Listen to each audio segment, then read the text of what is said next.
নমস্কার বন্ধুরা, আমার চ্যানেলে সবাইকে স্বাগত জানাচ্ছি। আজকে আপনাদের সামনে চালতার একটা সহজ রেসিপি শেয়ার করব। এটা কোনো স্কুল গেটের কিংবা আচারের দোকানের বানানো রেসিপি না, এটি আমার বাড়ির তৈরি সহজ একটা রেসিপি। যারা নতুন কখনো বানায়নি তাদের জন্য খুব উপকারে আসবে। চলুন তাহলে চালতার আচার বানাই। প্রথমে একটু দেখিয়ে দিচ্ছি আমি চালতাটা কিভাবে কেটে নিচ্ছি। মাঝখান থেকে কেটে দু টুকরো করব, তারপর অর্ধেক থেকে আবার কেটে নিয়ে ছোট ছোট টুকরো করে নেব। আচার তৈরি করার জন্য আমি চালতার উপরের খোসাটা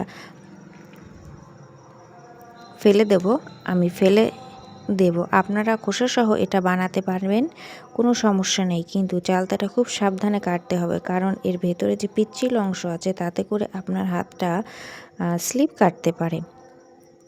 তার উপরের দিকে একটু শক্ত অংশ আছে, সেটা ফেলে দিতে হবে।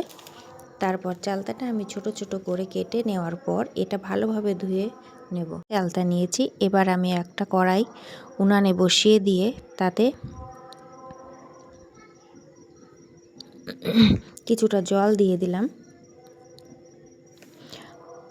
এবারে ধুয়ে রাখা চালতাগুলো তার মধ্যে দিয়ে দিলাম।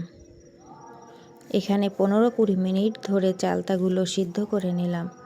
সিদ্ধ করার সময় 1 চামচ হলুদ, 1 চামচ লবণ দিলাম, যাতে করে চালতার ভেতরে লবণটা ঢোকে। এবারে 15-20 মিনিট ধরে চালতাগুলো আমি সিদ্ধ করে নিলাম।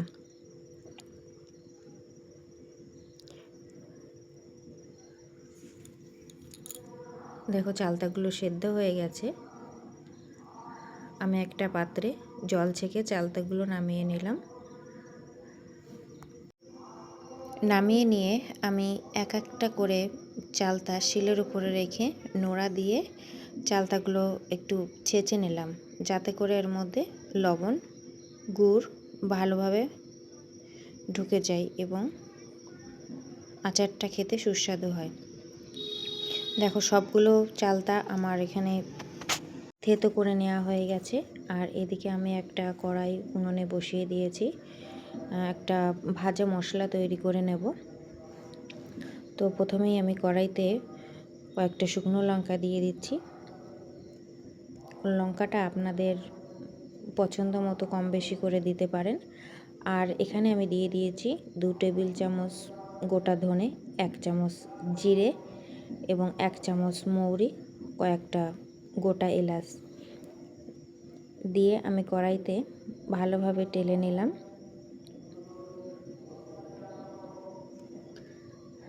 টালা হয়ে গেছে, আমি একটা পাত্রে নামিয়ে নিলাম। তারপর কড়াইটা আমি আবার বসিয়ে দিয়েছি। বসিয়ে কিছুটা পরিমাণ সর্ষের তেল ঢেলে দিলাম। আর এখানে আমি ফোড়নের জন্য ব্যবহার করেছি 5 ফোড়ন, শুকনো লঙ্কা, তেজপাতা। এবারে আমি ওই থেতো করা চালতাগুলো সব কড়াইয়ের মধ্যে দিয়ে দিচ্ছি। দিয়ে আস্তে আস্তে নেড়ে চেড়ে আমি 2 থেকে 3 মিনিট মতো কড়াইতে নাড়াচাড়া করে নিচ্ছি।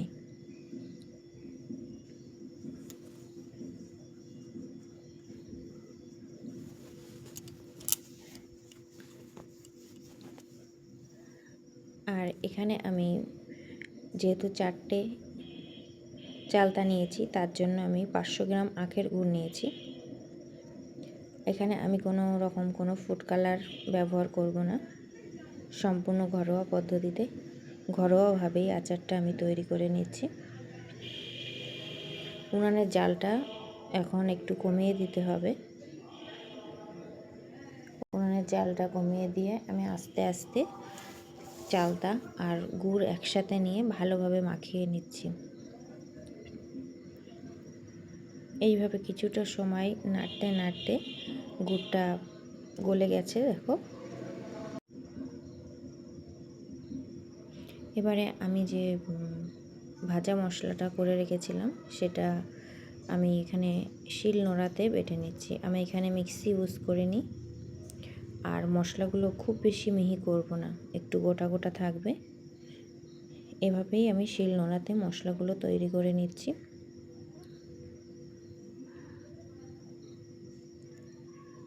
মশলাটা আমার রেডি হয়ে গেছে। আর এদিকে চালতা আর গুড় দিয়ে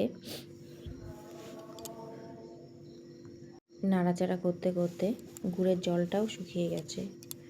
আমি ভাজা মশলাটা এর মধ্যে দিয়ে দিলাম, দিয়ে ভালোভাবে নাড়াচাড়া করতে থাকলাম। এইভাবে নাড়াচাড়া করতে করতে আমাদের চালতার আচার সেটা রেডি হয়ে যাবে। আমার এই রেসিপিটা যদি আপনাদের ভালো লেগে থাকে তাহলে চ্যানেলটি সাবস্ক্রাইব করে আমার পাশে থাকবেন। আজকের মতো ভিডিও এই পর্যন্ত।